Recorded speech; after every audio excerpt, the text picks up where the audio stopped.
Hello students, তো আজকে আমি তোমাদের জন্য জিকে স্পেশাল ক্লাস নিয়ে চলে এসেছি। তো এটি হলো ক্লাস নাম্বার 18, আর এখানে টপ 15 কোশ্চেন রয়েছে, আর এখানে প্রতিটা কোশ্চেনই খুবই ইম্পর্টেন্ট। তার জন্য তোমরা ভিডিওটি প্রথম থেকে সম্পূর্ণ দেখো, তাহলে তোমাদের যে কোনো চাকরি পরীক্ষায় অবশ্যই হেল্প হবে। তো আমি পার্থ পণ্ডিত, আর তোমরা দেখছো তোমাদের প্রিয় চ্যানেল এডুকেশনাল সলিউশন। তো শুরু করছি, দেখতে থাকো।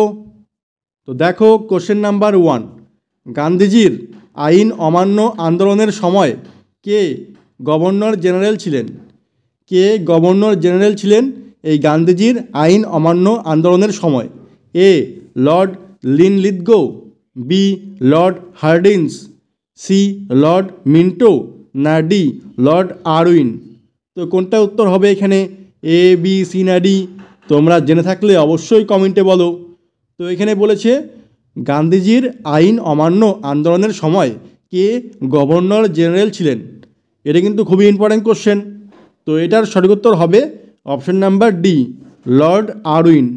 লর্ড আরউইন ছিলেন তখনকার সময় গভর্নর জেনারেল। আর এই আইন অমান্য আন্দোলনটি কবে শুরু হয়েছিল? 1930 সালে। 1930 সালে এই আইন অমান্য আন্দোলন শুরু হয়েছিল, আর শেষ হয়েছিল 1934 সালে। তো এটাও মনে রাখবে, পরীক্ষার সময় ওইটাও আসতে পারে। তো আজকের জন্য এটার উত্তর হবে অপশন নাম্বার ডি। তারপরে দেখো নেক্সট 2 নম্বর কোশ্চেন, ভারতীয় সংবিধানের কত নং ধারায় মণিপুরের জন্য বিশেষ ব্যবস্থা গ্রহণ করা হয়েছে? এ 380 নং ধারায়, বি 370 নং ধারায়, সি 371 জি নং ধারায়, না ডি 371 সি নং ধারায়? তো কোনটা উত্তর হবে এখানে, এ বি সি না ডি? তোমরা জেনে থাকলে অবশ্যই কমেন্টে বলো।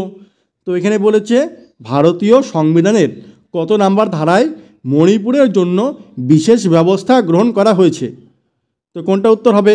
তো এটার সঠিক উত্তর হবে অপশন নাম্বার ডি, 371 সি নং ধারায়। 371-এর সি নাম্বার ধারায় এটি বলা রয়েছে। তো এটার উত্তর হবে অপশন নাম্বার ডি। তারপরে দেখো নেক্সট 3 নম্বর কোশ্চেন, হাইকোর্টের প্রধান বিচারপতি নিযুক্ত হন কার দ্বারা? কার দ্বারা নিযুক্ত হন এই হাইকোর্টের প্রধান বিচারপতি? এ সুপ্রিম কোর্টের প্রধান বিচারপতির দ্বারা, বি প্রধানমন্ত্রীর দ্বারা, সি রাজ্যপাল দ্বারা, না ডি রাষ্ট্রপতির দ্বারা? তো কোনটা উত্তর হবে এখানে, এ বি সি না ডি? তোমরা জেনে থাকলে অবশ্যই কমেন্টে বলো। তো এখানে বলেছে হাইকোর্টের প্রধান বিচারপতি নিযুক্ত হন কার দ্বারা? তো এটার সঠিক উত্তর হবে অপশন নাম্বার ডি, রাষ্ট্রপতির দ্বারা। রাষ্ট্রপতির দ্বারা হাইকোর্টের প্রধান বিচারপতি নিযুক্ত হন। সুপ্রিম কোর্টের ক্ষেত্রেও কিন্তু একই হয়, যে হাইকোর্ট আর সুপ্রিম কোর্ট এই দুটোর ক্ষেত্রেই রাষ্ট্রপতির দ্বারা প্রধান বিচারপতি নিযুক্ত হন। তো মনে রাখবে এটা। তো এটার উত্তর হবে অপশন নাম্বার ডি। তারপরে দেখো নেক্সট 4 নম্বর কোশ্চেন, ভারতে টাকার নোট ছাপানোর দায়িত্ব আছে কার ওপর?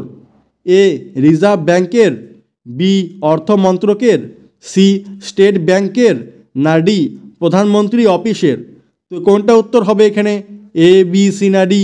তোমরা জেনে থাকলে অবশ্যই কমেন্টে বলো। তো এখানে বলেছে ভারতে টাকার নোট ছাপানোর দায়িত্ব আছে কার ওপর? তো এটার সঠিক উত্তর হবে অপশন নাম্বার এ, রিজার্ভ ব্যাংকের ওপর। রিজার্ভ ব্যাংক মানে আরবিআই এর ওপরই টাকার নোট ছাপানোর দায়িত্ব আছে। আর এই আরবিআই কবে প্রতিষ্ঠিত হয়েছিল? আরবিআই প্রতিষ্ঠিত হয়েছিল 1935 সালে।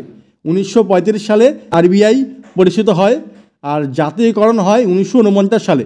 মনে রাখবে এটাও, জাতীয়করণ হয় 1949 সালে, আর প্রতিষ্ঠা হয়েছিল 1935 সালে।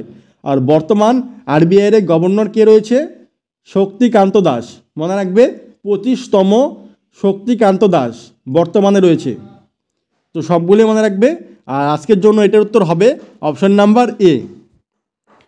তারপরে দেখো নেক্সট 5 নম্বর কোশ্চেন, 47তম আন্তর্জাতিক কলকাতা বইমেলার থিম দেশ কোনটি? এ মার্কিন যুক্তরাষ্ট্র, বি স্পেন, সি চীন, না ডি ব্রিটেন? তো কোনটা উত্তর হবে এখানে, এ বি সি না ডি? তোমরা জেনে থাকলে অবশ্যই কমেন্টে বলো। তো এখানে বলেছে 47তম আন্তর্জাতিক কলকাতা বইমেলার থিম দেশ কোনটি? তো 47তম মানে 2024 সাল, এই বছরই 2024 সাল। তো এটা কোন হবে, কোন দেশ? তো এটার উত্তর হবে option number D, Britain. Britain দেশের থিম হয়েছিল, মানে হয়েছে এই বছর 2024 সালে 47তম, আর 2023 সালে 46তম তখন হয়েছিল স্পেন। স্পেন দেশের থিম হয়েছিল। তো মনে রাখবে এটাও, যে 23 সালে সেটা ছিল 46তম, তখন ছিল স্পেন, আর এখন 2024 সালে 47তম, এটা হবে ব্রিটেন। তো এটার উত্তর হবে অপশান নাম্বার ডি। তারপরে দেখো next 6 number question, an autobiography, এটি কার আত্মজীবনীমূলক গ্রন্থ? এটি কার আত্মজীবনীমূলক গ্রন্থ? এ সুভাষচন্দ্র বসু, বি রবীন্দ্রনাথ ঠাকুর, সি জওহরলাল নেহরু, না ডি মোহনদাস করমচাঁদ গান্ধী? তো কোনটা উত্তর হবে এখানে, এ বি সি না ডি? তোমরা জেনে থাকলে অবশ্যই কমেন্টে বলো। তো এখানে বলেছে অ্যান অটোবায়োগ্রাফি, এটি কার আত্মজীবনীমূলক গ্রন্থ? তো এটার সঠিক উত্তর হবে option number C, Jawaharlal Nehru.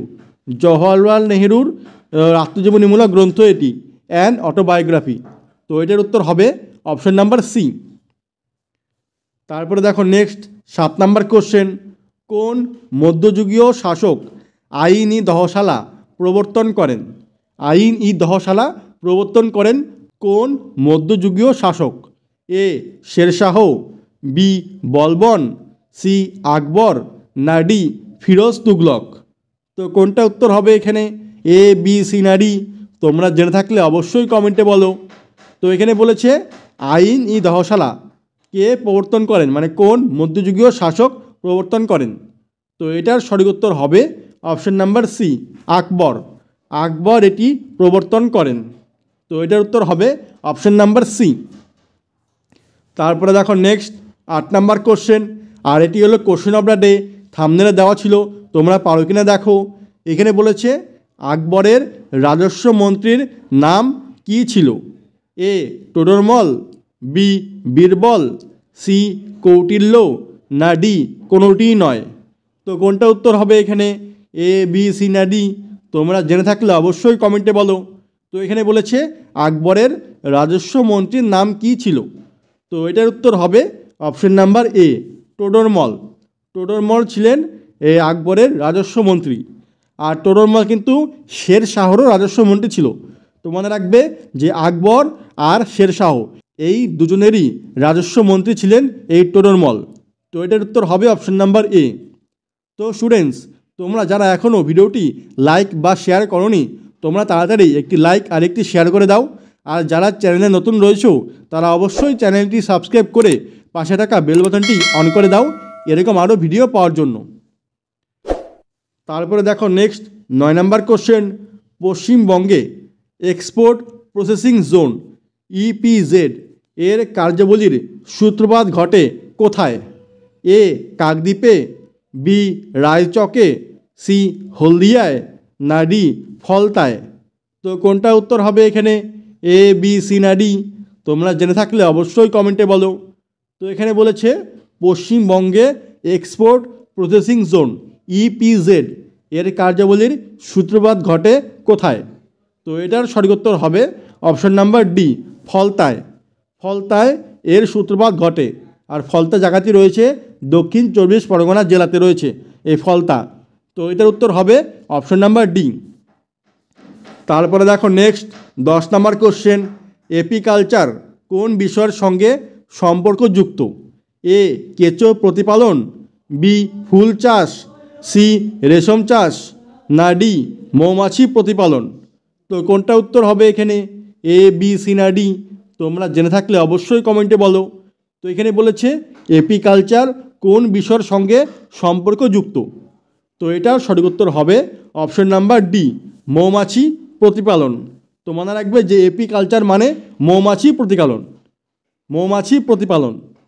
তো এখানে যে বলেছে কেঁচো প্রতিপালন, তো এটা হবে কি, এটা হবে ভার্মিকালচার। কেঁচো প্রতিপালন হবে ভার্মিকালচার। তারপরে দেখো যে রেশম চাষ, রেশম চাষ হবে সেরিকালচার। আর যে ফুল চাষ যে রয়েছে, ফুল চাষ হবে ফ্লোরিকালচার। তো মনে রাখবে এপিকালচার মানে মৌমাছি প্রতিপালন, কেঁচো প্রতিপালন মানে ভার্মিকালচার, ফুল চাষ মানে ফ্লোরিকালচার, আর রেশম চাষ মানে সেরিকালচার। তো চারটেই বলে দিলাম, কোনটা পরীক্ষায় আসে তোমরা বলতে পারবে অবশ্যই এখন। তারপরে দেখো নেক্সট 11 নম্বর কোশ্চেন, একটি তরল অধাতু হলো কোনটি? এ ব্রোমিন, বি জল, সি কার্বন, না ডি পারদ। তো কোনটা উত্তর হবে এখানে? এ বি সি না ডি? তোমরা জেনে থাকলে অবশ্যই কমেন্টে বলো। তো এখানে বলেছে একটি তরল অধাতু হলো কোনটি? তো এটার সঠিক উত্তর হবে option number A bromine. Bromine হলো তরল অধাতু। আর যদি বলতো যে তরল ধাতু কোনটি, তখন হবে কিন্তু এই যে পারদ। পারদ হবে তরল ধাতু, আর অধাতু বলেছে যে, তো এটার উত্তর হবে অপশন নাম্বার এ ব্রোমিন। তারপরে দেখো নেক্সট 12 নম্বর কোশ্চেন, নেইল পলিশ রিমুভারের একটি অন্যতম প্রধান উপাদান কি? A benzene, B phenol, C acetone, না ডি নাইট্রিক অ্যাসিড। তো কোনটা উত্তর হবে এখানে? এ বি সি না ডি? তোমরা জেনে থাকলে অবশ্যই কমেন্টে বলো। তো এখানে বলেছে নেল পলিশ রিমুভারের একটি অন্যতম প্রধান উপাদান কি? তো এটার সঠিক উত্তর হবে option number C acetone. Acetone হলো নেল পলিশ রিমুভারের একটি অন্যতম প্রধান উপাদান। তো এটার উত্তর হবে অপশন নাম্বার সি অ্যাসিটোন। এই অ্যাসিটোনের সংকেত হলো কি? এই যে C3H6RO, C3H6RO, এটি হলো অ্যাসিটোনের সংকেত, মনে রাখবে C3H6O। তারপরে দেখো নেক্সট 13 নম্বর কোশ্চেন, উলগুলান। উলগুলান শব্দটি নিম্নলিখিত কোন আন্দোলনের সঙ্গে জড়িত? এ কোল অভ্যুত্থান, বি মুন্ডা অভ্যুত্থান, সি গোর্খা অভ্যুত্থান, না ডি সাঁওতাল অভ্যুত্থান। তো কোনটা উত্তর হবে এখানে? এ বি সি না ডি? তোমরা জেনে থাকলে অবশ্যই কমেন্টে বলো। তো এখানে বলেছে উলগুলান শব্দটি কোন আন্দোলনের সঙ্গে জড়িত? তো এটার সঠিক উত্তর হবে অপশন নাম্বার বি মুন্ডা অভ্যুত্থান। মুন্ডা অভ্যুত্থান মানে হলো মুন্ডা বিদ্রোহ। মুন্ডা বিদ্রোহ কবে হয়েছিল? 1899 থেকে 1900, এই 1 বছর হয়েছিল এই মুন্ডা বিদ্রোহ। সেখানে নেতা ছিলেন বিরসা মুন্ডা, মনে রাখবে সেই বিদ্রোহের নেতা ছিলেন বিরসা মুন্ডা। তো এটার সঠিক উত্তর হবে অপশন নাম্বার বি। তারপরে দেখো নেক্সট 14 নম্বর কোশ্চেন, আবুল ফজল কোন সুফি সন্তের পুত্র ছিলেন? কোন সুফি সন্তের পুত্র ছিলেন এই আবুল ফজল? এ নাসিরউদ্দিন চিরাগ, বি শেখ মোবারক, সি হজরত খোয়াজা, না ডি কুতুবুদ্দিন বখতিয়ার কাকি। তো কোনটা উত্তর হবে এখানে? এ বি সি না ডি? তোমরা জেনে থাকলে অবশ্যই কমেন্টে বলো।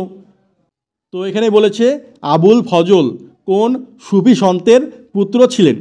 তো এটার সঠিক উত্তর হবে অপশন নাম্বার বি শেখ মোবারক। শেখ মোবারক সুফি সন্তের পুত্র ছিলেন এই আবুল ফজল। তো এটার উত্তর হবে অপশন নাম্বার বি। তারপরে দেখো নেক্সট 15 নম্বর কোশ্চেন, আর আজকে লাস্ট কোশ্চেন এটি। পঞ্চক। পঞ্চক কে প্রবর্তন করেন? এ গুরু রামদাস, বি গুরু হরগোবিন্দ, সি গুরু হরকিষেন, না ডি গুরু গোবিন্দ সিং। তো কোনটা উত্তর হবে এখানে? এ বি সি না ডি? তোমরা জেনে থাকলে অবশ্যই কমেন্টে বলো। তো এখানে বলেছে পঞ্চক কে প্রবর্তন করেন?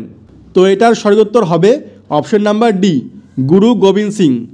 গুরু গোবিন্দ সিং এই পঞ্চক প্রবর্তন করেন। আর এই গুরু গোবিন্দ সিং খালসা বাহিনী প্রতিষ্ঠা করেছিলেন। খালসা বাহিনী 1699 সালে, 1699 সালে এই খালসা বাহিনী প্রবর্তন করেছিলেন, মানে প্রতিষ্ঠা করেছিলেন গুরু গোবিন্দ সিং। তো মনে রাখবে এটাও। আর এটার সঠিক উত্তর হবে অপশন নাম্বার ডি।